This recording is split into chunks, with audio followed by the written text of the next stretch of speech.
estos que eran fanáticos del dióxido de cloro, o cuando inhala ciertas sustancias, o hay otros mecanismos, ¿no? Pero vamos a dejarla en infecciosa.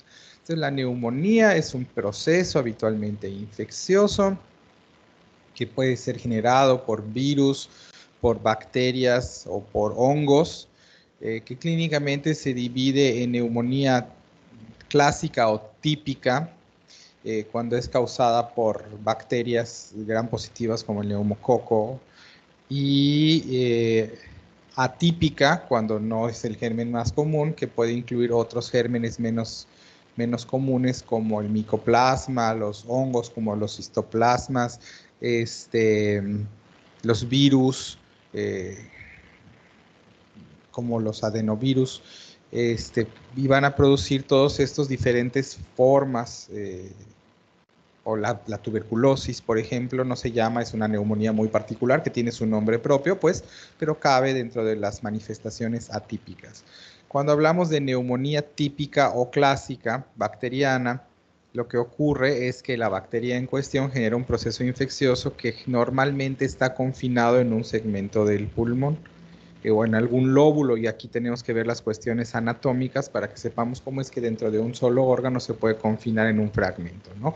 A través de cómo entró, por la vía aérea o lo que fuera. Entonces se queda, y entonces es un lóbulo el que está afectado, pero no todo el pulmón. En cambio, las neumonías atípicas, como las que son por micoplasma, y las de hongos y las de virus, habitualmente son generalizadas y afectan a los dos pulmones, y a todo el tejido pulmonar más o menos con la misma intensidad. No quiere decir que necesariamente sean peores, sino que son de alguna manera diferentes. Y lo que nos estás presentando como neumonía lobular o lobar es una neumonía clásica o típica que da hallazgos bien característicos en una parte del pulmón, pero el resto del pulmón no. Y luego lo que estás presentando como bronconeumonía, en realidad es una neumonía probablemente viral, la que estamos viendo, que es intersticial, y que entonces tiene manifestaciones más dispersas en todo el pulmón. ¿Ok? Pero en todo caso comparten manifestaciones clínicas las dos, es decir, y fisiopatología en muchos sentidos. ¿Ok? Solo para que entendamos de que estamos hablando no de una enfermedad, sino de un conjunto de enfermedades que tienen diferencias en función de cuál es el agente y cómo va a generar la afección orgánica. Y que bueno, ya hablando de neumonías, además de que nosotros las dividimos entre típicas y atípicas, por si lo encontraron en la lectura. Entonces, típicas son las lobares y atípicas son todas las demás. Además, nosotros definimos a la neumonía o la describimos en función de si la infección la adquirió en su casa o en la calle versus si la adquirió en el hospital, porque las bacterias que se adquieren en el hospital habitualmente han sido más expuestas a antibióticos y por lo tanto tienen mecanismos de resistencia, y entonces para efectos del tratamiento nosotros tratamos a una neumonía nosocomial o de adquisición hospitalaria o relacionada a los cuidados de la salud, porque son los nombres que reciben, con ciertos antibióticos de primera línea, y a las que se adquieren en la comunidad o en la casa, se llama neumonía de la comunidad, o de adquisición comunitaria, y esa tiene pues, antibióticos de menor espectro, porque lo más probable es que las bacterias sean sensibles. También la neumonía, cuando hablamos de neumonía, la debemos de clasificar de que si es una neumonía complicada o no complicada, porque una neumonía puede además descomponerse y dar otras complicaciones. Si alguien leyó bastante, habrá llegado a que puede haber derrame, puede haber absceso, puede haber neumotórax y puede haber choque. Entonces, cuando uno nombra a una neumonía, la mejor manera de nombrarla es decir si es típica o atípica, decir si es nosocomial o de la comunidad, y decir si está complicada o no. Y ya con eso uno tiene la etiqueta completa. Sale como para que tengan una barnizadita de lo que hace 18 meses quisieran estar aprendiendo, que son enfermedades. ¿Sale? Dicho eso, entonces, cuando hay una neumonía, entró una bacteria al pulmón, en este caso a un segmento del pulmón, y entonces el sistema inmune generó una respuesta inflamatoria, que luego vamos a verla más adelante cuando hablemos de choque, vamos a tocar un poco de la respuesta inflamatoria, pero se las empiezo a mencionar. Hay una respuesta inflamatoria en donde hay señalización para que se abra el flujo sanguíneo y se desvíe hacia allá para que pase más sangre por ese pulmón, con las implicaciones que ya se podrán algunos imaginar, y también se genera un aumento de la permeabilidad capilar, y esto es porque cuando hay una lesión orgánica infecciosa, como en el caso de lo que nos ocupa ahorita, se van a mandar señales en forma de citoquinas que van a generar pues, justo la vasodilatación y la apertura de la hendidura capilar, pero también se mandan señales para elevar la temperatura y se mandan, porque eso entorpece la replicación bacteriana y bueno, mejora la disociación de la hemoglobina y así un montón de cosas más, ¿no? Y también se mandan señales para que la médula ósea libere leucocitos neutrófilos, porque los neutrófilos son los que se comen a las bacterias, ¿verdad? Entonces, por una parte, yo le llamo a los neutrófilos para que vengan a hacer montón, y por otra parte, mejoro el flujo vascular para que esa sangre que trae más granulocitos, más neutrófilos, pase por ahí, y luego abro la hendidura capilar para que esos neutrófilos que ya fueron llamados y liberados de la médula ósea y que sucede que ya están pasando por ahí, se salgan de los vasos sanguíneos, se vayan a donde está justamente la infección y maten a las bacterias, ¿no? Y eso se llama respuesta inflamatoria. ¿Ok? ¿Vamos claros hasta aquí? Sí, doctor. Sí, doctor. Sí, doctor. Ok, bueno, dicho eso, entonces, si está, este fenómeno yo se los tengo que explicar y luego de ahí ustedes construyen, o les tengo que repasar porque ya lo leyeron y de ahí ustedes construyen. Si eso es lo que está pasando en el pulmón, entonces, ¿cómo se afecta la mecánica ventilatoria? Ahora sí, dispara, 5 minutos. Pues relacionado con esto, pues hay una insuficiencia respiratoria. Entonces, pues yo encontré pues que hay una disminución del volumen y de densidad pulmonar por la fuga capilar. Y pues específicamente... Pero si el agua se sale... Sí, porque esto es así, esta es una definición, pero yo quiero que lo usen. Si el agua se sale porque hay fuga capilar, entonces, ¿qué pasa con la mecánica ventilatoria? Pues en este caso, pues va a disminuir la ventilación en los alvéolos, porque como usted mencionó, va a haber la defensa del cuerpo va a ser como que fluya como que el moco, las células inmunes, para que intenten pues combatir a esto. Seguro hay macrófagos que van a intentar pues combatir pues la bacteria en este caso. Entonces, pues yo igual encontré que pues eso se va como que a propagar hacia otros alvéolos y específicamente lo que va a ocasionar pues va a ser una solidificación del pulmón, o sea, como yo había mencionado, ya sean partes, como que partecitas del pulmón o una zona bueno, en este caso el lóbulo. Ok, eso en clínica se llama condensación pulmonar. Y de hecho en la radiografía se ve opaco el pulmón en vez de blanco, que en vez de verse negro, que es en el aire se ve negro. Ahora, ¿por qué será que se ve, si el aire se ve negro y el pulmón se está viendo más blanco en la radiografía? ¿Por qué será? Porque por el líquido que hay en los alvéolos. Ok, en este caso, hay agua en los alvéolos. Ajá. Vamos, perfecto, ¿no? Líquido, exudado, dice allá, ¿no? Ajá, Si hay agua en los alvéolos, ¿cómo esto modifica la mecánica ventilatoria? pues en este caso pues ya no va a haber un flujo de aire en los alvéolos, ya no va a haber, bueno, va a dificultar el intercambio gaseoso. Pero acuérdate que no estamos hablando de intercambio gaseoso, Sí. tú me estás hablando de mecánica ventilatoria. ¿Te acuerdas de qué nos dijiste ayer de la mecánica ventilatoria? Pues que ajá, va a haber una disminución en la presión intrapulmonar y eso va a ocasionar pues que permita el flujo de aire hacia adentro y por el contrario, cuando aumenta la presión, pues el aire sale Se hacia... sale. Este fenómeno de entrada y salida de aire a nivel de ese fragmento del pulmón que me estás diciendo que tiene la neumonía, ¿será que se vea modificado por el hecho de que en los alveolos hay agua y no líquido y no aire?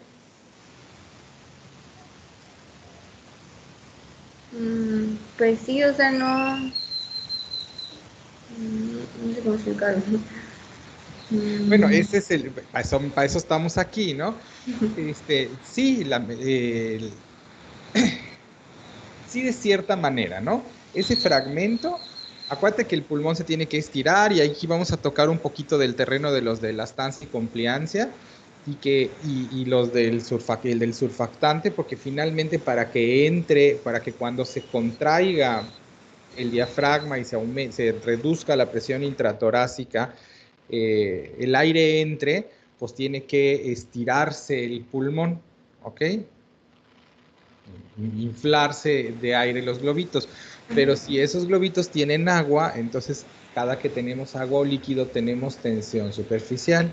Y entonces si hay tensión superficial es más difícil despegar las paredes alveolares y si no podemos hacer eso, el aire tiene dificultades para entrar. Entonces el reparto del aire ya no es homogéneo en todo el pulmón, entonces habrán estas zonas en donde va a entrar aire y en estas zonas en las que no. Y todavía más bonito que eso. Entonces vas a tener que hacer esfuerzo respiratorio adicional para vencer la resistencia que te está generando el incremento de la tensión superficial porque hay agua alveolar. ¿Eso tiene sentido? sí, Tan es así que, no sé si me alcanzan a ver todos, yo tengo mi cámara prendida, que si tú oyes, si ustedes leen cómo se oye una neumonía y les dicen que tienen crepitantes, el sonido de los estertores crepitantes es como cuando le haces así a tu pelo y lo tallas como sobre sí mismo, no sé si lo alcanzan a ver, hacen esto. Bueno, eso es lo que se oye. Ese sonido que suena más o menos así, que se oye en el paciente que tiene neumonía cuando mete aire, en realidad se produce porque estás oyendo cómo hacen ¡puc! Se van abriendo todos los alveolitos y ese sonido de despegamiento de las paredes, de ruptura de la tensión superficial en muchos alveolitos al mismo tiempo, es el que genera este sonido de frote de cabello. ¿Ok? Y es un fenómeno netamente que ocurre a la inspiración.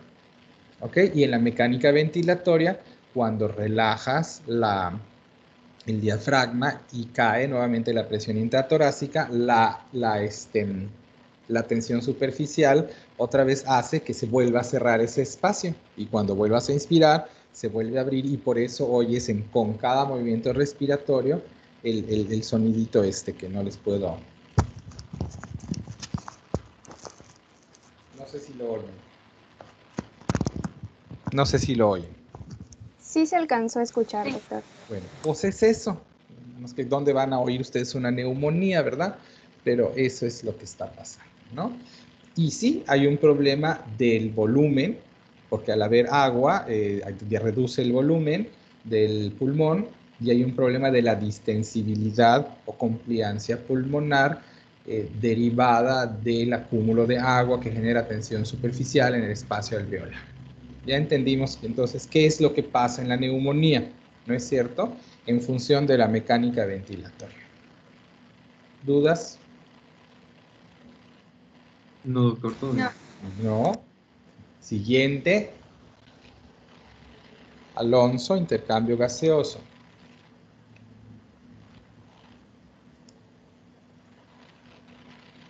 Ándele, a ver, ¿qué entendiste? ¿Ya se ve mi pantalla? No te oímos. ¿Ya se ve mi pantalla? Sí, Bueno, pues es muy relacionado con lo decían de la fuga alveolocapilar. que pues para el intercambio de gases está muy relacionado con la capacidad de difusión en pulmonar. Y la capacidad de difusión pulmonar está directamente relacionada con la distancia que tiene que atravesar para la difusión pues los gases. Y al estar lleno de líquido el alveolo, incluso puede estar lleno de sangre porque incluso los eritrocitos cruzan la membrana, pues es mucho más difícil que pase el oxígeno y el dióxido de carbono, entonces va a haber, pues decía que hipoxemia. Puede haber hipoxemia y puede haber hipercapnia, por supuesto. Me voy a saltar a hacer directamente la pregunta a Aranda.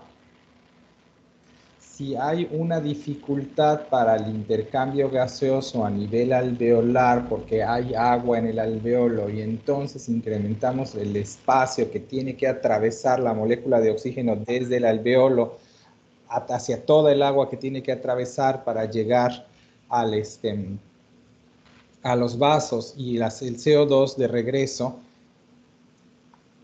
¿qué va a pasar con la frecuencia respiratoria? Va a aumentar. ¿Por qué? Porque como no llega suficiente oxígeno a la sangre, los receptores del cuerpo carotídeo y los cuerpos aórticos van a tender a activar de más el centro respiratorio dorsal. Va a decir, oye, no, necesitamos más oxígeno, respira más, haz más inhalaciones. Pero pues obviamente como todo esto está complicado, pues no va a tener un resultado positivo y es donde los pacientes comienzan a tener taquipnea, comienzan incluso a tener tos. Claro, porque hay dos estímulos para la frecuencia respiratoria, que es la falta de oxígeno y el exceso de CO2, y también pudiese ser que se retenga el CO2, y eso estimula a los centros diseminados en el tallo cerebral también para incrementar la frecuencia respiratoria, ¿no es cierto? Entonces sí, eso es lo que va a ocurrir. Ahora, el intercambio gaseoso es dependiente del coeficiente de difusión de las moléculas. El oxígeno difunde con mayor dificultad que el CO2. Entonces, habitualmente es más probable que nosotros tengamos caída del CO2 caída del oxígeno antes de que se nos incremente el CO2. De hecho, pregunta para quien quiera. Si yo midiese la cantidad de oxígeno en la sangre en un paciente con neumonía, ¿la encontraría normal o la encontraría baja? Estaría baja. Yo digo. La respuesta es que no. A menos que tu paciente esté muy gravísimo, lo que tendría que pasar es que no. ¿Por qué no? Ya que conoces la respuesta que quiero. Porque si estuviera baja la concentración de oxígeno, ¿qué pasaría? Eso tú lo sabes porque me lo acabas de explicar. Hay hiperventilación. ¿Hasta cuánto vas a hiperventilar? Wow, no, ahí sí no lo sé. Sí lo sabes, no sabes que lo sabes, pero lo sabes. Caray. ¿Hasta cuánto vamos a hiperventilar? ¿Alguien más? ¿Hasta que se logre qué? Hasta que se logre, pues, ingresar la cantidad adecuada de oxígeno. Claro, ¿ves cómo sí lo sabes? Mi frecuencia respiratoria es 14, ¿no? Pero yo voy a respirar tanto como sea necesario, 20, 25, 30, 40, 50, no sé, lo que se pueda con mayor esfuerzo respiratorio, echando mano de mi volumen, de mi volumen inspiratorio forzado, todas estas cosas, ¿no? Para que yo logre que el oxígeno en sangre sea suficiente para las necesidades del cuerpo, ¿no? Entonces, en primera instancia, lo que ocurre es que yo voy a respirar más veces y ese incremento de la frecuencia respiratoria debía de ser suficiente para mantener la cantidad de oxígeno adecuada en sangre. ¿Esto tiene sentido?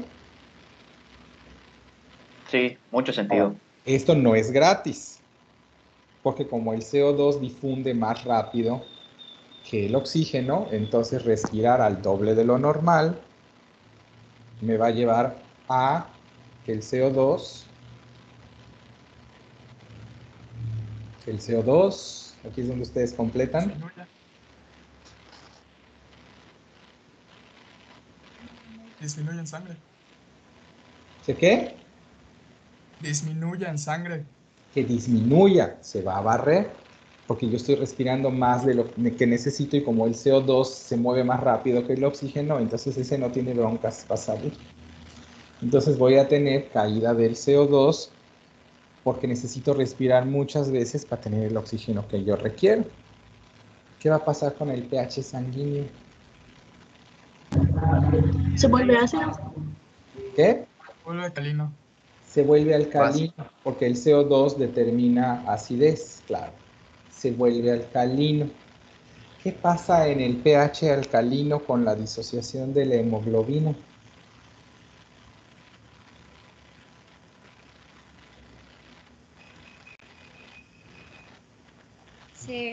Es más afín al oxígeno. Ajá, la hemoglobina deja de soltar oxígeno, lo cual es un problema porque entonces, ¿qué pasa si hay mucho oxígeno en la sangre, pero la hemoglobina no lo suelta?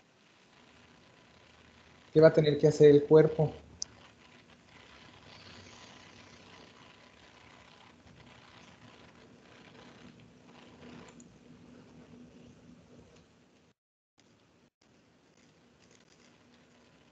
Disminuir la frecuencia respiratoria.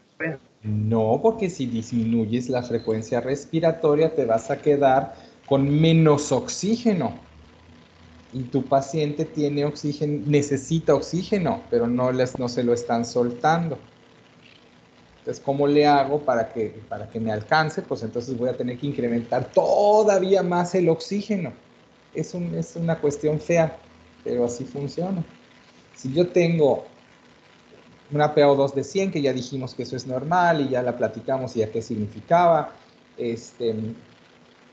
pero el pH está alcalino, pues entonces el oxígeno no va a salir. Y entonces yo voy a necesitar más y más y más oxígeno, porque si no, aunque yo tenga comillas suficiente, eso no le alcanza a mi sistema porque estamos en un pH poco propicio. Entonces, aunque el oxígeno esté ahí, no llega a las células, y si no llega a las células, pues entonces no estamos haciendo lo que tenemos que hacer. Y si no llega a las células van a detener todos los procesos metabólicos que tienen que hacer y no van a poder hacer el ciclo de Krebs y no van a poder hacer cadena respiratoria. Y entonces se me van a juntar los hidrogeniones que me va a llevar a acidosis. Y bueno, es una serie. Digo, medicina es compleja por esto, pero es re bonita cuando entiendes fisiología. Porque entonces, por eso los pacientes, la historia natural de un paciente, por ejemplo, con neumonía, es que si nosotros no lo atendemos y se va deteriorando la función pulmonar, acaba en que necesita respirar de más, pero no le alcanza porque cada vez hay más pulmón afectado y menos superficie de intercambio, y entonces acaba en que ya tiene el paciente hipoxia celular, el oxígeno no está llegando a las células, que es a donde lo queremos, ¿no?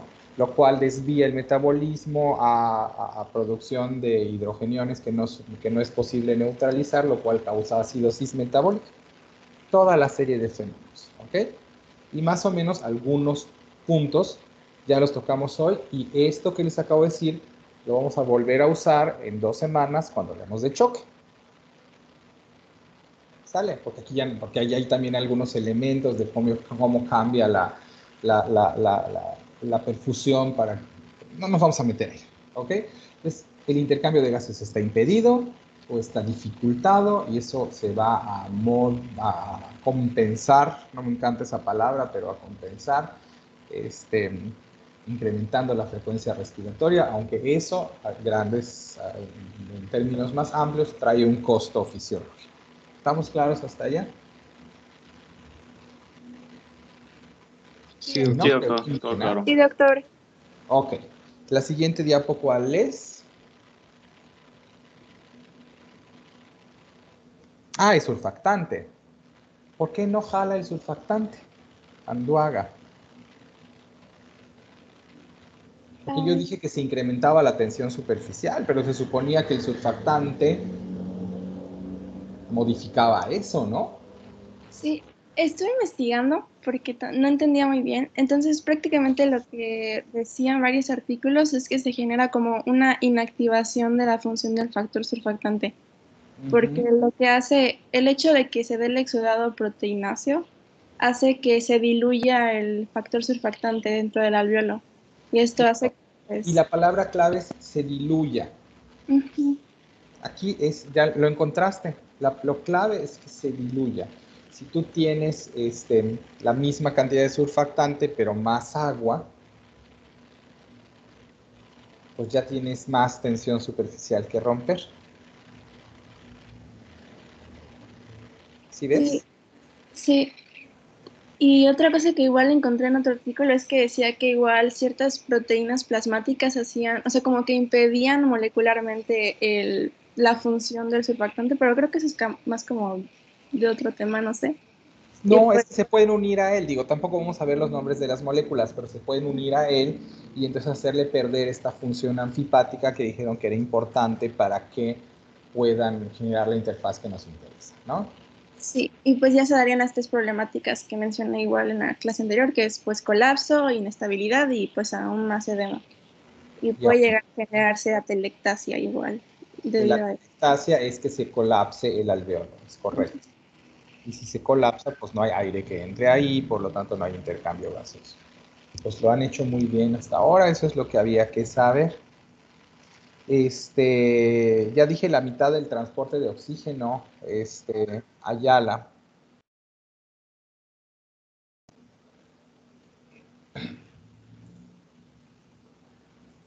Voy.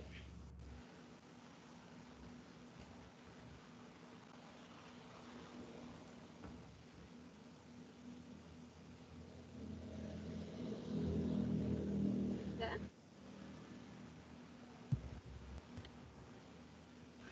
¿Ya lo ven? Disculpe. Ahí voy. Sí. Bueno, por lo que entendí es que por la hiperventilación que mencionaron, está unida fuertemente a la hemoglobina el oxígeno, ¿no? Y hay alcalosis metabólica. No, la acidosis metabólica puede o no ocurrir. De hecho, aquí hay un asunto. Al principio, por la hiperventilación, va a ocurrir alcalosis respiratoria, que es pérdida de CO2, lo cual modifica la disociación de la hemoglobina. Estoy haciendo la chamba, Calderón.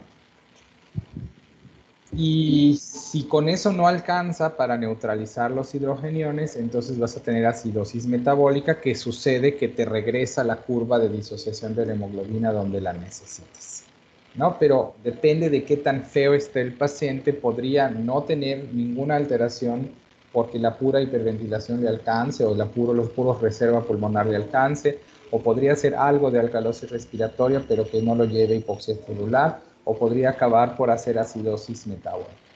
Entonces aquí es bastante más complejo, pero podrían pasar cualquiera de esas cosas. En todo caso, ¿qué pasó?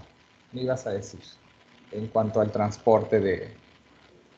Que tenía una duda. Si en lo que estaba leyendo, pues no me decía como tal que se perdieran las funciones de la barrera alveocapilar por donde se oxigena la sangre, pero al tener los alveolos líquidos, pues deduje, pero no sé si es correcto, que se perderían las funciones de esta, ¿no? No se oxigenarían adecuadamente.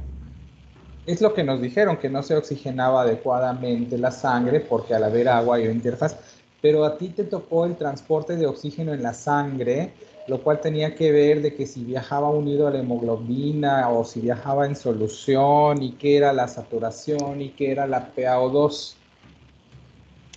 ¿Te acuerdas? Sí, o sea, eso expuse ayer, o sea, se iba a Por exponer eso, ayer. sobre esa misma línea te tocan las preguntas. Entonces, si yo tengo neumonía, ¿qué pasa con la saturación de oxígeno y la PaO2? Se cae, ¿no? Se Se disminuye. tienden a caer. Sí. Sí, claro, tienden a caer y por eso se estimula el centro respiratorio, cosa que ya tocamos con Aranda, para tratar de contravenir eso. Yo te voy a hacer una pregunta. ¿Por qué hay cianosis? Cianosis. ¿Por qué se ponen morados los pacientes? Porque no llega el oxígeno adecuadamente, porque se cae la saturación del ¿De oxígeno. qué nos habla la cianosis? Pues es la pérdida, o sea, no llega el suficiente oxígeno al cuerpo, no al sistema. Pero no Hipoxia. al cuerpo, acuérdate, no al cuerpo. ¿Por qué se Es pone hipoxia. morado? ¿Eh? Hipoxia. No te entendí, perdón. Lo de la hipoxia. La cianosis en realidad se genera por la desaturación de la hemoglobina. Tiene una relación bastante lineal con la saturación de la hemoglobina. La desoxihemoglobina tiene un color diferente que la oxihemoglobina y la sangre queda más roja cuando está oxigenada y más azul cuando no está oxigenada, y de ahí es que o más morada, y de ahí es que deriva que pintemos las arterias de rojo y las venas de azul, ¿no? Entonces, Sí. era una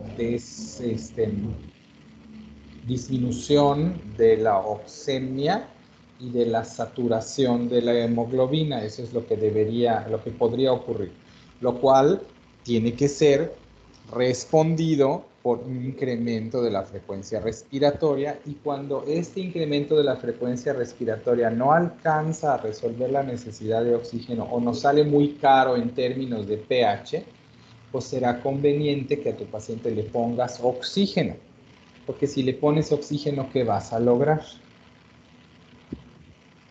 Estabilizar los niveles de oxígeno en la sangre, en la saturación de oxígeno. Sí, pero quiero más. A ver, ¿qué vamos a lograr? En función de toda la fisiología que ya dijimos. Es lo que se relaciona con lo que había mencionado con Aranda, de que empiece a hiperventilar, o sea, que empiece a respirar Sí, para se poder... relaciona con eso. Si yo te pongo oxígeno, ¿qué va a pasar? Pues el cuerpo va a recibir el suficiente oxígeno. Sí. ¿Alguien me puede decir lo que quiero escuchar? Si no, se los digo. Que la frecuencia respiratoria pues va, o sea, regresa a la normalidad. Eso es lo que quiero escuchar. Vas a necesitar menos, como el aire trae más oxígeno, vas a necesitar menos movimientos respiratorios para meter el oxígeno que necesitas, lo cual resulta conveniente porque entonces vas a dejar de barrer CO2 y vas a dejar de afectar el pH y todo va a estar maravilloso, ¿no?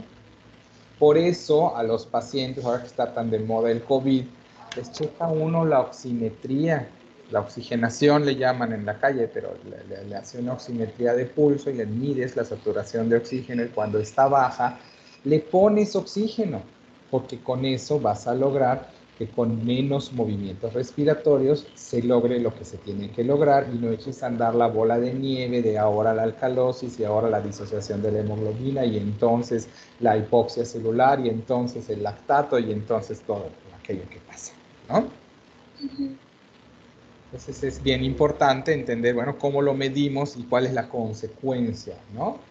De tener una neumonía. Pues lo que está pasando es eso, hay agua, hay problemas con la interfaz de intercambio, no alcanza el surfactante, se colapsan los alveolos, por lo tanto hay menos superficie de intercambio gaseoso, lo cual compromete la cantidad de oxígeno que hay en la sangre, y entonces eso va a hacer que los quimiorreceptores que se encuentran en la bifurcación de las carótidas, que son sensibles a oxígeno, manden estímulos a nivel central para hacer que se incremente la frecuencia respiratoria, y entonces empiezas a respirar más rápido, a ver si con eso alcanza, pero eso podría barrer CO2, así que no queremos que eso ocurra, y entonces afecta la disociación de la hemoglobina y causa desaturación.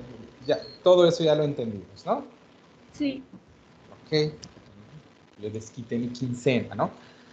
Entonces, ¿qué pasa con la curva de disociación de la hemoglobina? Eso ya está requete dicho, así que de nada, Calderón, pero ya lo dije. Se podría ver afectada si el CO2 cae en forma significativa. Eso es lo que pasaría. No creo que necesitemos tu diapo porque ya está bastante dicho y hecho, ¿no? Pero entonces, sí, ¿qué pasa, Cordero? Recuérdame con la respiración celular. Sí, Bueno, pues generalmente para lo que necesitaba el oxígeno, la matriz mitocondrial, es para neutralizar o agarrar esos hidrógenos que se utilizaron durante la respiración celular, durante la cadena respiratoria.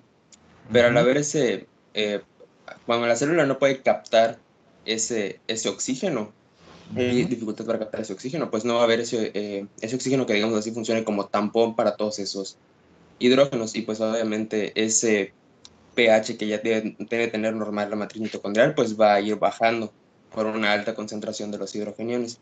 Y pues eso hay otras consecuencias afectado, por ejemplo.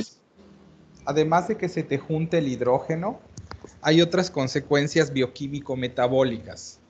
¿Las visualizas o cuáles de ellas? Por ejemplo, la que se me ocurre es que no se puede dar bien la oxidación de piruvato acetil-CoA, y pues en realidad se comienza a formar ácido láctico. Claro. Es como la última, pero es correctísimo. Acaba esta historia, ya spoileaste el final. Acaba en que no puedo echar a andar el ciclo de Krebs. Ajá, y entonces, pues con ganas de producir un poquito más de energía en la glucólisis anaeróbica, doy el paso de piruvato a lactato, y entonces voy a tener lactato. Y entonces el lactato nosotros lo utilizamos en clínica para evaluar la oxigenación celular. Si el lactato, y eso se hace, me da una prueba que se llama gasometría, en donde te meten una agujita justo a la arteria radial para sacar sangre arterial, y entonces te miden ahí el oxígeno y el CO2 y el bicarbonato y el pH y todo eso, y de las cosas que te miden el lactato.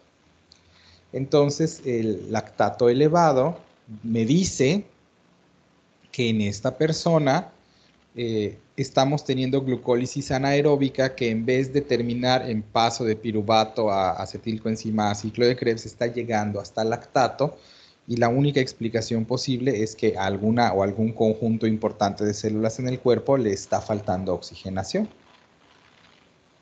¿Sale? Ahora, ¿qué tiene que ver si el oxígeno se usa en la cadena respiratoria? Y esta es pregunta para todos. Si el oxígeno se usa en la cadena respiratoria, ¿qué tiene que ver con que se detenga el ciclo de la falta de oxígeno con que se detenga el ciclo de Krebs?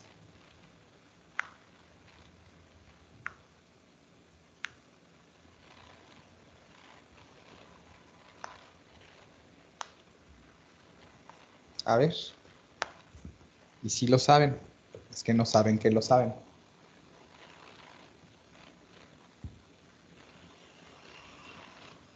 Porque se necesita oxidar el piruvato de acetil-CoA.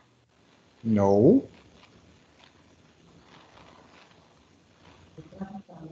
Creo que los tejidos detectan que no hay oxígeno y empieza la producción de lactato, ¿no?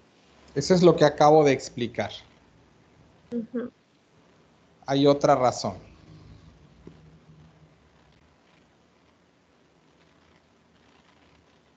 ¿Cuál es la gasolina de la cadena respiratoria? El NADH y el FADH2. Ok, el hidrógeno que viene de NADH y FADH y NDPH, ¿no? ¿No es cierto? Sí. Sí. En realidad no es el NADH como dijo Cordero, es el hidrógeno. Esa es la gasolina que fuimos sacando de allá. Para que ese hidrógeno pueda ser transportado hacia la cadena respiratoria, necesita, ahora sí, a los transportadores que son NAD, FAD y NADP. ¿Vamos bien? Sí.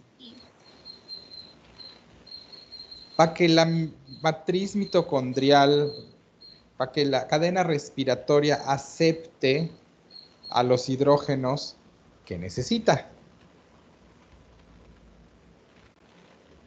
Ahorita les va a estallar un maicito en su cabeza, van a ver.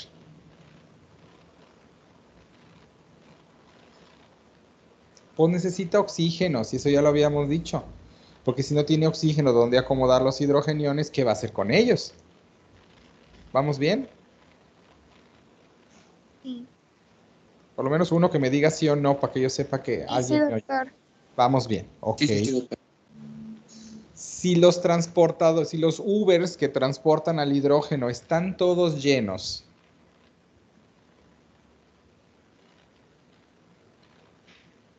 entonces va a seguir operando, van a seguir produciéndose más, va a seguir andando el ciclo de Krebs.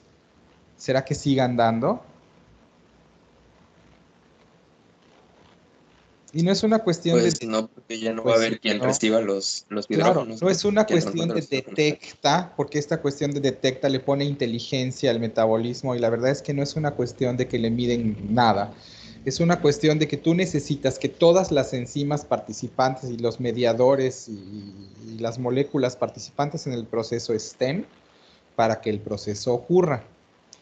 Sí, el ciclo de Krebs, que es una serie de reacciones enzimáticas en secuencia que van rompiendo determinadas moléculas, solo ocurre pues, si cuando tú liberes algo hay donde ponerlo, porque si no está el aceptor de hidrógenos, pues entonces la fisión que rompe la molécula y que le libera el hidrógeno no va a ocurrir. Entonces, si yo no tengo y me voy a ir muy a bioquímica, pero es que es importante para medicina en general. Si yo no tengo dónde poner los hidrógenos, el ciclo de Krebs deja de girar. Es de la misma manera de qué tanto opera la cadena respiratoria y qué tanto opera el ciclo de Krebs, depende saliéndonos de lo respiratorio, perdón, aquí me voy a salir 5 minutos de tema. Depende yo voy a fabricar ATPs si tengo ADPs, porque entonces tengo a quién fosforilar, pero si ya tengo un montón de ATPs y no tengo ADPs, pues ya no tengo a quién fosforilar y la velocidad de la cadena respiratoria se enlentece y como la cadena de la respiratoria se enlentece, entonces dejas de liberar espacio en los transportadores NADFAD y entonces detienes la velocidad del ciclo de Krebs y entonces dejas de usar piruvato. Y entonces, si tú comiste mucho azúcar, en vez de que se vaya de piruvato a ciclo de Krebs, se va a ir de piruvato a síntesis de ácidos grasos. Y esa es la razón por la cual si comen dulces, pero no hacen ejercicio, se les va la grasa a las caderas. ¿Me entendieron lo que acabo de decir? Sí, doctor. Sí, doctor. Bueno, esta es así como bioquímica con manzanitas, ¿no? Por eso engorda, por eso genera grasa en el cuerpo el comer azúcar, porque el azúcar pues, la almacenas un poquitín en glucógeno y luego cuando ya no cabe más en el glucógeno tienes que hacer algo con ella y entonces la tienes que meter a la glucólisis anaeróbica sí o sí y de ahí si necesitas la energía la metes hasta el ciclo de Krebs y de ahí sacas hidrógenos que van a la cadena respiratoria, obtienes ATP y asunto que concluyo.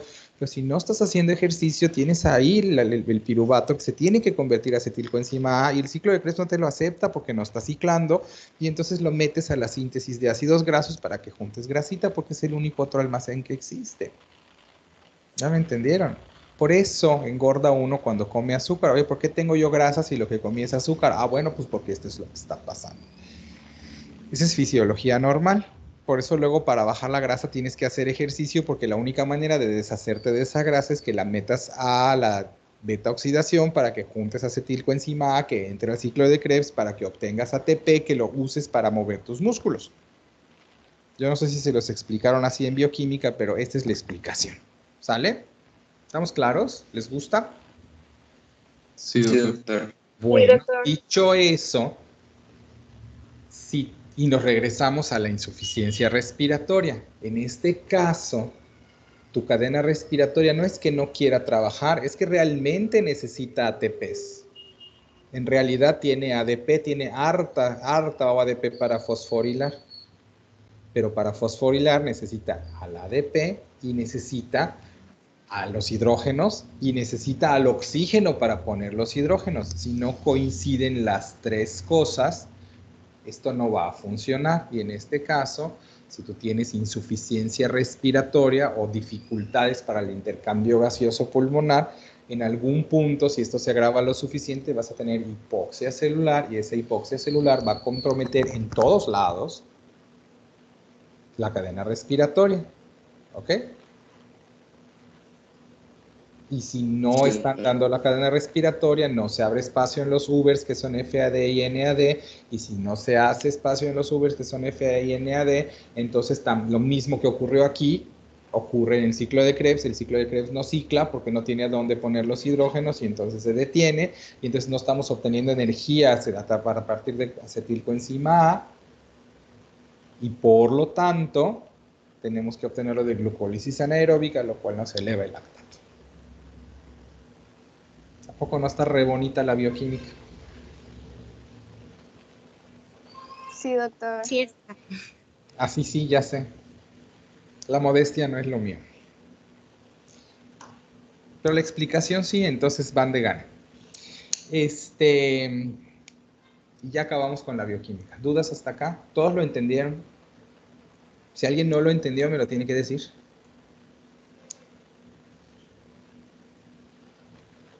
Ok. Volúmenes respiratorios.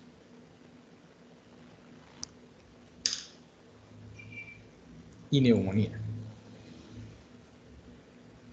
A ver, aguántenme porque justo estoy viendo la gasometría de un paciente que me acaban de mandar.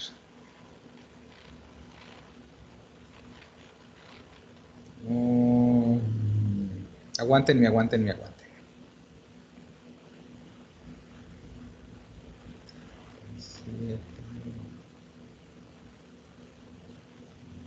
Ok, listo, ya. Ok, bueno, voy a empezar a proyectar. Ayer hablábamos sobre los volúmenes pulmonares y presentamos esta imagen. Y hoy vamos a hablar sobre la neumonía, cómo se va a ver esto afectado. Mientras que vimos en color rojo cómo estaba la respiración en esta parte del volumen normal, corriente en reposo, en la neumonía vamos a ver cómo las respiraciones van a ser rápidas, donde la inspiración va a ser mayor que la expiración. Es decir, no va a dar chance a que que baje completamente en la curva. Y esto, lógicamente, no solamente va a afectar a los volúmenes, sino que también a las capacidades. Pues por lógica. Pues no es que las afecte, sino que las vas a usar. Acuérdate que nosotros tenemos cancha para inspirar más y cancha para expirar más, pero solo operamos en condiciones habituales en el volumen corriente. Ok. ¿No? Sí. Entonces, con normalidad, la inspiración suele ser más fuerte que la expiración, pero va a aumentar esta intensidad cuando aumenta la actividad respiratoria, por la hiperventilación, que se da por la rigidez pulmonar cuando cambian las condiciones mecánicas del pulmón en la neumonía. Además, el volumen residual se va a ver reducido. Claro, porque estoy usando parte del volumen residual. Sí. Y ahorita también les quería hablar sobre esta parte. No, espérate. Regrésate tantito. Okay. Ahí, como estoy usando parte del volumen residual, si la cosa se complica ya no tengo mucho de dónde agarrarme, ¿no es cierto? Sí. Y aquí entonces ya tenemos la frecuencia respiratoria, y esto que me estás poniendo aquí es como necesito hacer inspiraciones más profundas, porque es no la expiración sino la inspiración lo que está más comprometido. Entonces voy a hacer uso de músculos accesorios de la respiración. Esto es lo que explica por qué tu paciente, además de incremento de la frecuencia respiratoria, presenta datos de dificultad respiratoria, que son el tiraje intercostal y los tirajes supraclaviculares o supraesternales, cómo se jalan los músculos de aquí. Incluso este estímulo para hacer más profunda la inspiración, como tú bien describes, abre las fosas nasales. No hacen mucho, pues, pero aumenta el diámetro de la vía aérea superior para favorecer el flujo de aire. Como en el asma, en el aleteo nasal que se puede ver. Pero en el asma normalmente no es tan importante el aleteo nasal. O sea, sí, como en el asma. Pero no me encanta asma como ejemplo, porque en asma el problema real, o el problema más grande, es la expiración. Por el edema de la pared bronquial y el diámetro de la luz bronquial ocurre un mecanismo como de válvula que atrapa el aire, y ahí hay otras cuestiones adicionales. Pero sí, como se ve en el asma, con cualquier persona, como cuando corres, también se te ve cómo se abre y cierra tu nariz, ¿no? Cualquier fenómeno que incremente la necesidad de hacer inspiraciones profundas va a, en última instancia, estimular a todos aquellos mecanismos accesorios que aumenten o faciliten la entrada de aire, que implican el uso de los intercostales, de los escalenos incluso del ala de la nariz. Okay. Entonces, esta es la explicación de por qué hay clínica de dificultad respiratoria y neumonía. ¿Ok? Bueno, investigando sobre la interpretación de los resultados de la espirometría, vi que las enfermedades respiratorias normalmente se dividen en dos, en obstructivas y en restrictivas.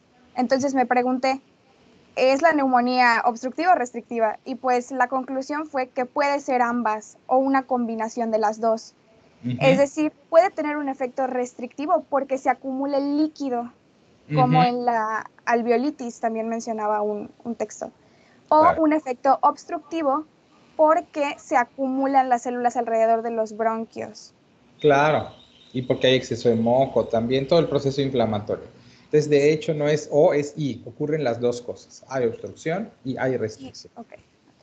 Entonces, aquí estamos viendo la capacidad vital forzada, que ya sabemos que es la máxima cantidad de aire que puede ser exhalada de manera forzada, como su nombre lo dice, después de una inspiración máxima.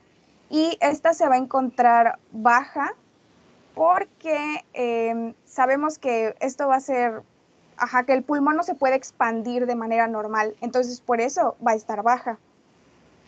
Y luego tenemos el volumen expiratorio forzado en un segundo, que es pues ya lo sabemos, ¿no? El volumen de aire exhalado durante el primer segundo de la maniobra expiratoria forzada. Y cuando una persona tiene obstrucción en las vías aéreas, pues no va a ser capaz de exhalar tanto aire como si estuviera sano. Entonces, por eso puede estar disminuido si la persona tiene esta enfermedad. Y ahora, el siguiente dato importante era este cociente o este porcentaje que nos menciona el total de la ¿Cuánto del aire que puedes sacar lo puedes sacar en el primer segundo? Una persona con pulmones sanos puede exhalar del 70 al 80% de la capacidad vital forzada en el primer segundo, mientras que una persona que presente estos datos de neumonía solamente va a ser capaz de exhalar más o menos un 60% o menos mencionado. Y mientras peor esté esta cifra, más riesgo de que ocurra ¿qué? ¿Qué cambio en los gases de sangre?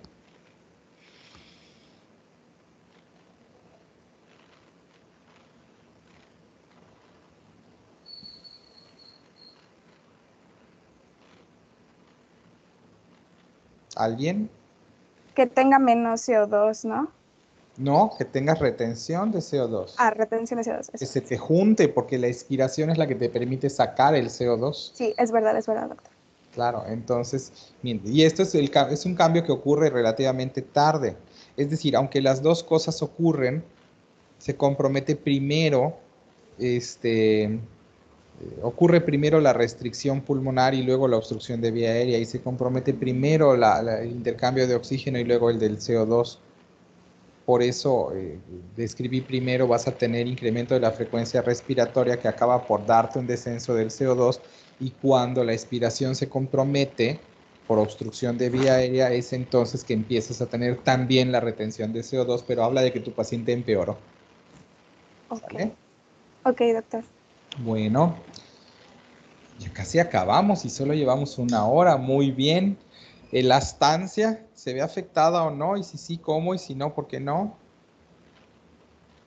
Buenos días, doctor. ¿Sí pueden ver mi Dígame. pantalla? Sí.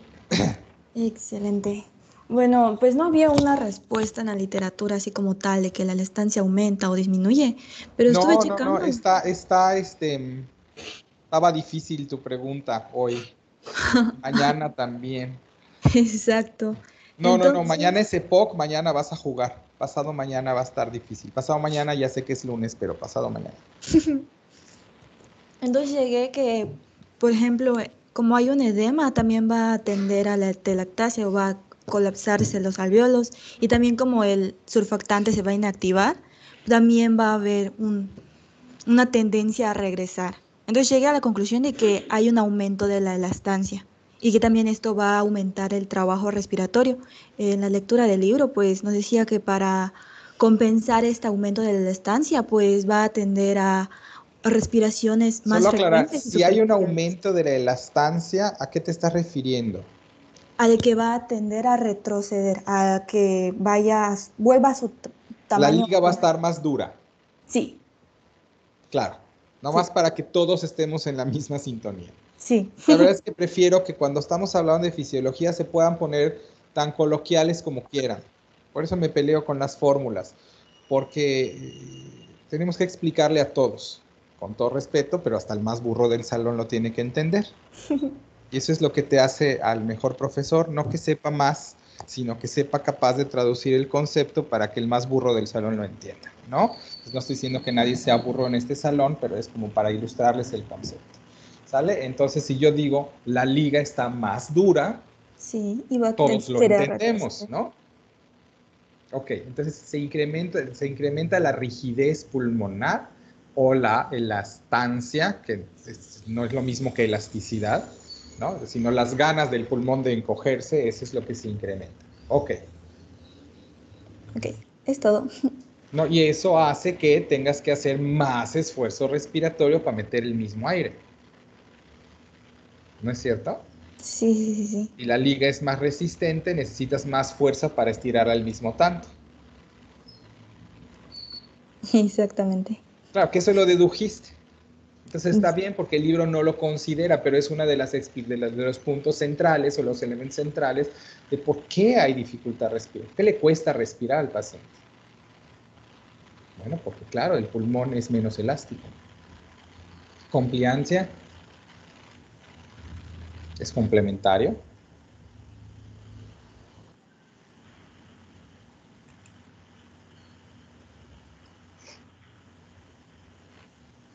Hola, Sí, yo voy a estar compartiendo. ya. Sí.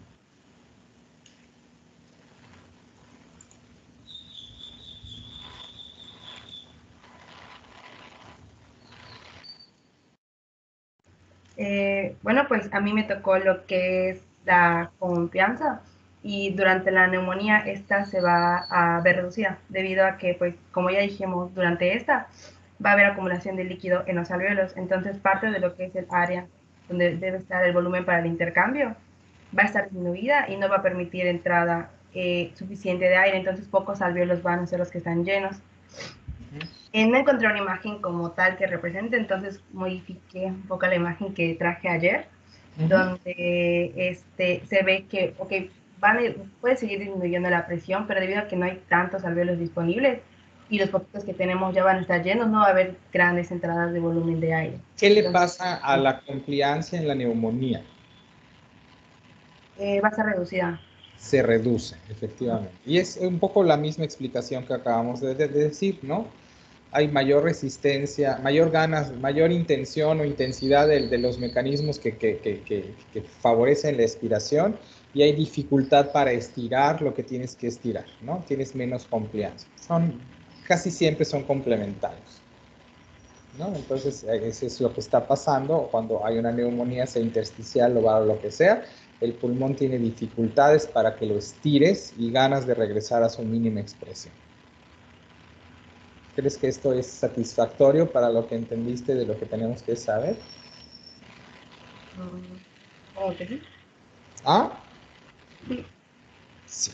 Entonces, en neumonía. Y entonces, obviamente, si la compliancia o complacencia, si lo quieren decir así, del pulmón para que le entre más aire, está comprometida, pues obviamente esto reduce la superficie de intercambio y entonces...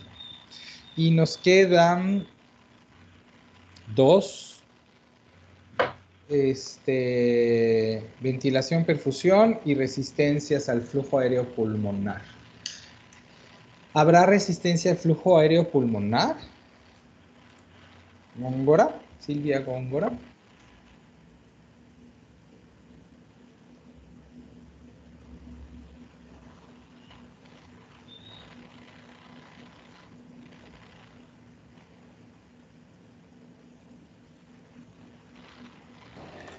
Bueno, sí, sí va a haber una resistencia porque disminuye lo que es el diámetro de las vías aéreas.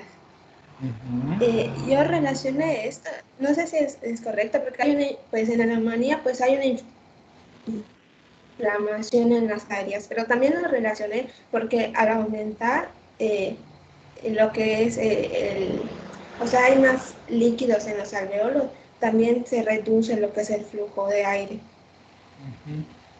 Hay algo más que falta, pero tienes razón. Ese diagrama de la izquierda lo muestra muy bien. En neumonía, al tener edema de la pared de la vía aérea de pequeño calibre, disminuye. Y como son de por sí espacios con flujo laminar, que tienen un diámetro muy pequeñito, con un poquitito que tú reduzcas el diámetro, se compromete la cantidad de aire. No es lo mismo que si tienes un tubo así de gordo y le quitas 1 milímetro, sigue estando igual de gordo. Pero si tienes un tubo de 1.5 milímetros de diámetro y le quitas 1 milímetro, comprometes 3/4 partes o 2/3 partes de su diámetro o más, ¿no?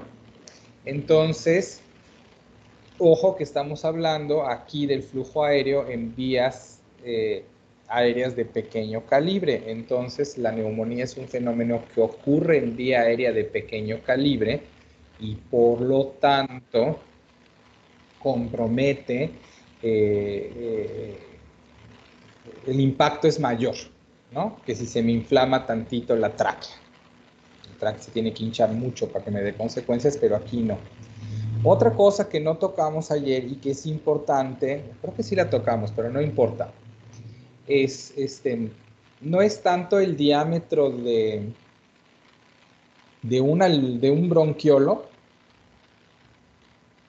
contra el diámetro de la tráquea como el diámetro de la suma de todos los bronquiolos, ¿ok? Entonces, cuando nosotros vemos, realmente es más grande el espacio bronquiolar que el espacio de los bronquios principales o de la tráquea, ¿ok?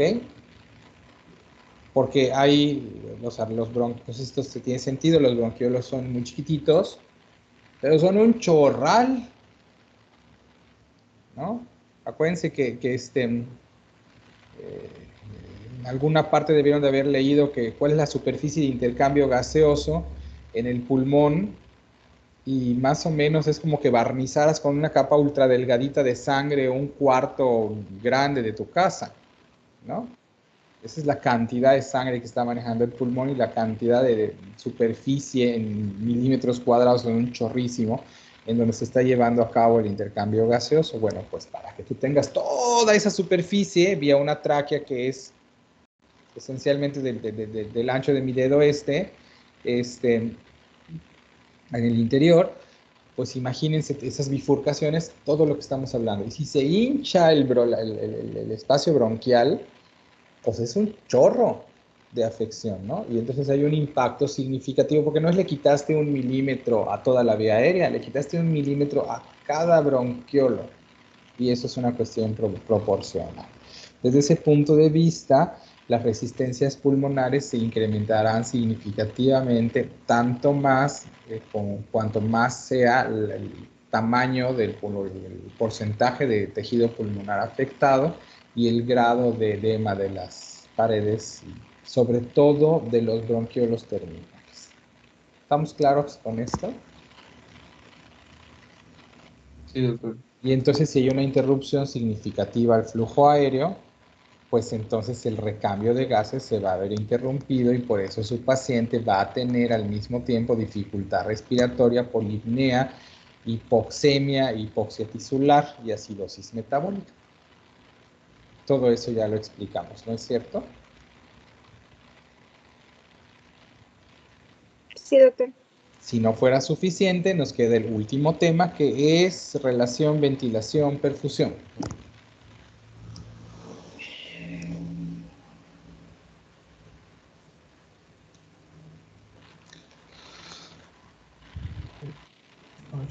Pues buenos días, yo les voy a explicar pues ventilación perfusión en la neumonía. Ya era lo que vimos ayer, que normalmente una persona tiene de ventilación 4200, 5000, bueno, que tiene aire y que tiene sangre suficiente para hacer el intercambio. Ok, Entonces, recuerden que una las persona... fórmulas no las queremos. Sí, las pueden ignorar. Nada, me sirve un poquito para guiarme. Sí. La persona inhala, llega una bacteria, virus, hongo, agente irritante, y van a terminar interactuando con los neumocitos tipo 3, células en polvo, macrófagos alveolares, que van a terminar dando algunas citoquinas, interleucina 1, factor de necrosis tumoral, interleucina 8, etcétera, etcétera.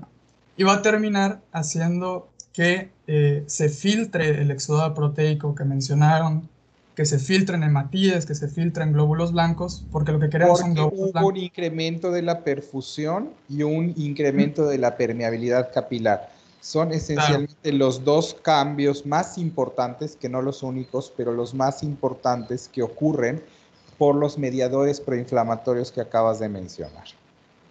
Claro. Ok. Y Pues por cada eso vez el alveolo... sígale. Sí, sí, sí. Y el alveolo se va llenando cada vez más de líquido, lo que va disminuyendo la ventilación que está disponible y finalmente va decreciendo el número, el coeficiente de Q. Claro, justo Significaría que hay... el incremento de la perfusión, que en este caso se dio por citoquinas con acción vasodilatadora para que lleguen los glóbulos blancos a donde tienen que llegar, te da como resultado, vamos a llamarle, comillas, edema alveolar o salida de líquido hacia el alveolo, lo cual va a hacer que tengas una distorsión de la ventilación-perfusión. Vas a tener alveolos por donde está pasando un chorro de sangre, porque hay vasodilatación, porque hay una infección, pero vas a tener nula o casi nula ventilación porque estos mismos alveolos están ocupados de agua por el proceso inflamatorio y por lo tanto el aire no puede entrar.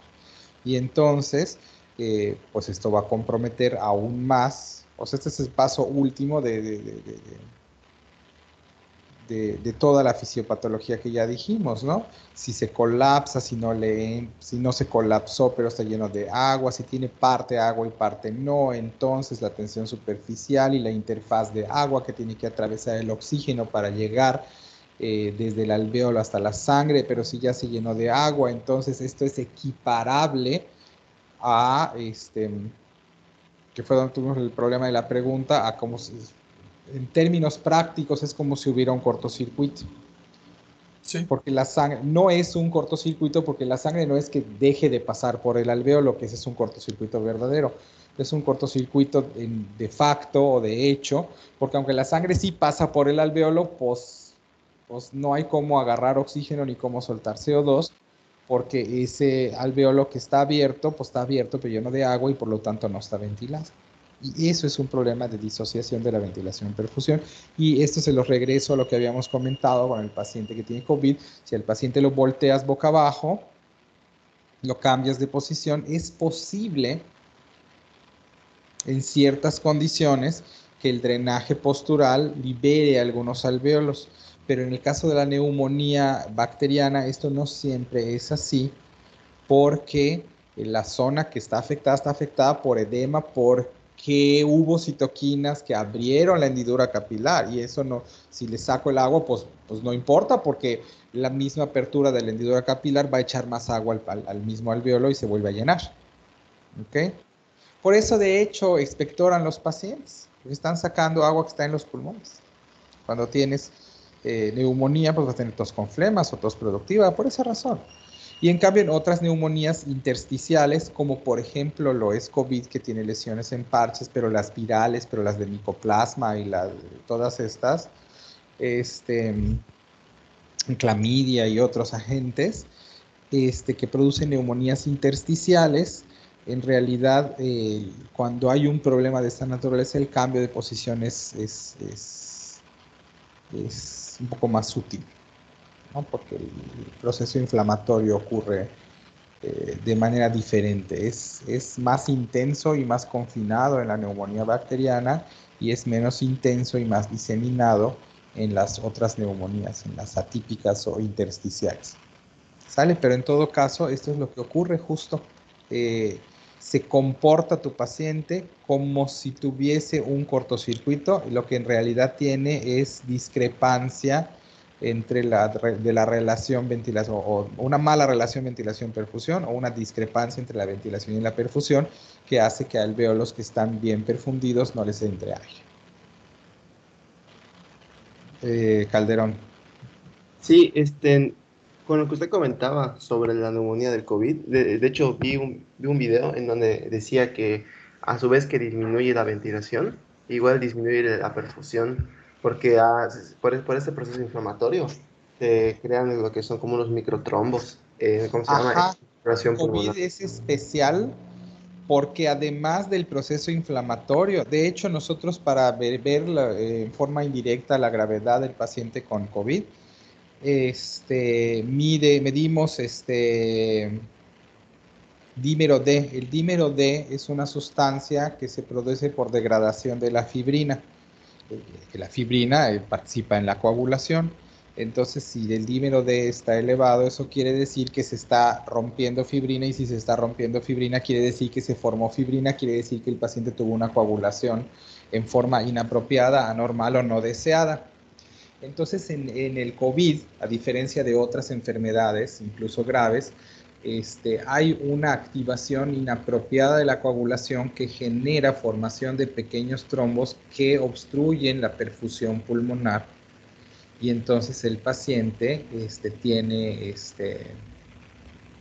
tiene poca perfusión alveolar por cuestiones trombóticas, y ocurre un doble golpe o un fenómeno sumatorio, porque además del proceso inflamatorio alveolar causa la no ventilación, tienes los eventos trombóticos que causan la no perfusión. Y de hecho, ¿sí? ¿Qué pasó? Por eso igual, eso lo relacioné con mi tema, que fue la curva de disociación. En esos pacientes disminuye aún más la saturación y la presión parcial, porque pues no llega oxígeno ¿cómo se llama? Del aire, y también como no hay perfusión, pues tampoco hay ese intercambio. Entonces no se puede liberar dióxido de carbono, y eso genera aún más acidosis y disminuye más la presión parcial. Sí, no, y hacen una hipoxemia profunda, rápidamente progresiva, estos pacientes. Es que tenía 40, 45, pues sí, porque tienen... Ahora, otra cosa interesante del COVID es no todo el mundo hace afección pulmonar, y la afección pulmonar es predominantemente hipoperfusión pulmonar. No es en realidad que haya edema. El elemento central de COVID es la microtrombosis, que a su vez le ocurre solo a ciertas personas como respuesta a la infección. Entonces no es el virus, esto va a sonar, no sé cómo les va a sonar, pero no es el virus el que te mata, sino la respuesta que tú generas hacia el virus, la que activa la cascada de la coagulación y acaba por matar a ciertas personas y no a otras. Por eso es que cuando el paciente tiene manifestaciones moderadas a graves, utilizamos dexametasona, que es un derivado del cortisol, porque estos moderan o modulan la respuesta inflamatoria y por lo tanto la activación inapropiada de la coagulación. Pero eso solo les sirve a los pacientes que están graves. A los que están leves no les sirve, porque el fenómeno que tú quieres contrarrestar simplemente no está ocurriendo, ¿no? Entonces, por eso no es el mismo medicamento para todos. Tienes que saber a quién. Por eso la fisiopatología es tan central, porque tienes que entender qué fenómeno está ocurriendo para que entiendas por qué este tratamiento funciona como funciona. Y lo que se echan los pacientes en realidad es la manera particular que tiene en ciertas personas el cuerpo de reaccionar ante el virus, las citoquinas que se liberan y los efectos que éstas tienen. Eso tiene que ver también con la edad, con los cambios, con la capacidad del cuerpo ventilatoria que te queda, con la lesión endotelial preexistente que permite que se active o no se active con mayor facilidad la coagulación. Hay mil cosas ahí atrás, ¿no? Esto es, si le vas rascando, es infinito. Pero estrellita para ti por lo del COVID.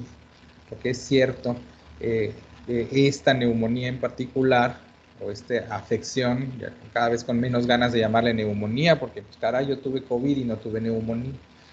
Esta infección viral puede o no causar trombosis, microtrombosis pulmonar, y solo si la causa compromete la ventilación perfusión en una manera diferente de todas las otras neumonías. Eso sería como la síntesis de la información. ¿Sale? Pues bueno, ¿algo más, María Teresa?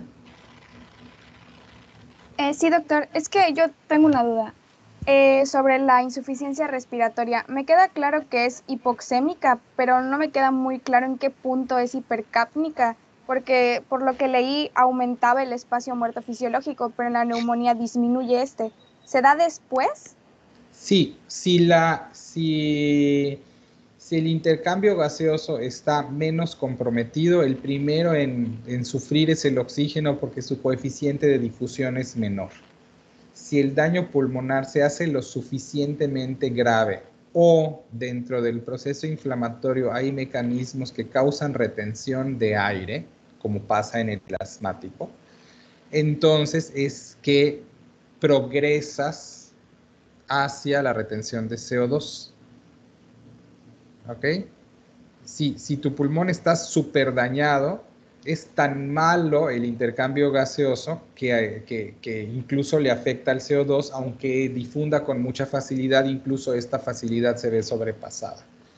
O si tienes edema de la vía aérea de pequeño calibre que cause retención de aire, pues el CO2 que tú pasaste a través de la pared alveolar, pues no sale nunca y entonces acabas por retenerlo. ¿Tiene sentido esto? Sí, doctor, muchas gracias.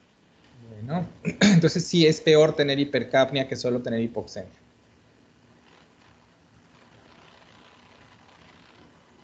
Bueno, o si no hay nada más, a ver si hay algo más, Mari Carmen. Doctor, creo que es el tema de mañana, que es EPOC, pero lo pensaba porque a mí me toca lo de intercambio de gases y estaba checando de que hablaba de que la presión parcial de oxígeno arterial no estaba disminuida en el EPOC, a menos que se llegara a FEP1 menor a 25%, algo así. Entonces no entendía por qué mencionaba que no estaba disminuida. O si estaba mal el libro. No, la presión de oxígeno tú la mantienes. Aquí se trata, eso es lo que pensé decirles y luego se me traspapeló, pero tengo que decirles ahora. Cuando uno evalúa a un paciente con un problema respiratorio, potencialmente causador o causal de insuficiencia respiratoria, no se trata solo de si los gases arteriales están bien o no están bien, sino se trata de cuánto esfuerzo adicional o cuánto apoyo adicional requiere el paciente para estar bien.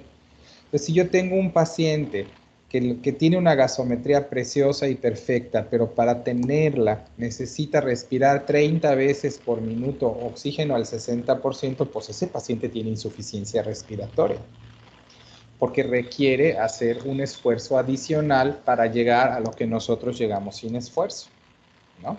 Entonces, no puedes guiarte de la PO2 como dato aislado para saber las condiciones ventilatorias o respiratorias del paciente, porque también vamos a requerir saber cuánto esfuerzo adicional tiene que hacer este paciente. Y en el EPOC que vamos a ver mañana, pues lee sobre esa luz para que veas cómo está la superficie de intercambio, si está comprometida o no, qué pasa con la distensibilidad, en reposo, cómo están los volúmenes, porque hay cambios en los volúmenes respiratorios. Con todo esto vemos si te queda un poco más claro y si no, pues ya le entro. Ok, doctor, gracias. Bueno, pues, entonces, dicho eso, pues nos vemos mañana. Hoy sí, nada más usamos hora y media, nos fue bien. Adiós. Hasta luego, doctor. Buenas tardes. Hasta luego, doctor. Hasta luego, profe. Gracias. Doctor, disculpe. Eu. Mañana, ¿cómo vamos a exponer los temas o cómo se van a exponer?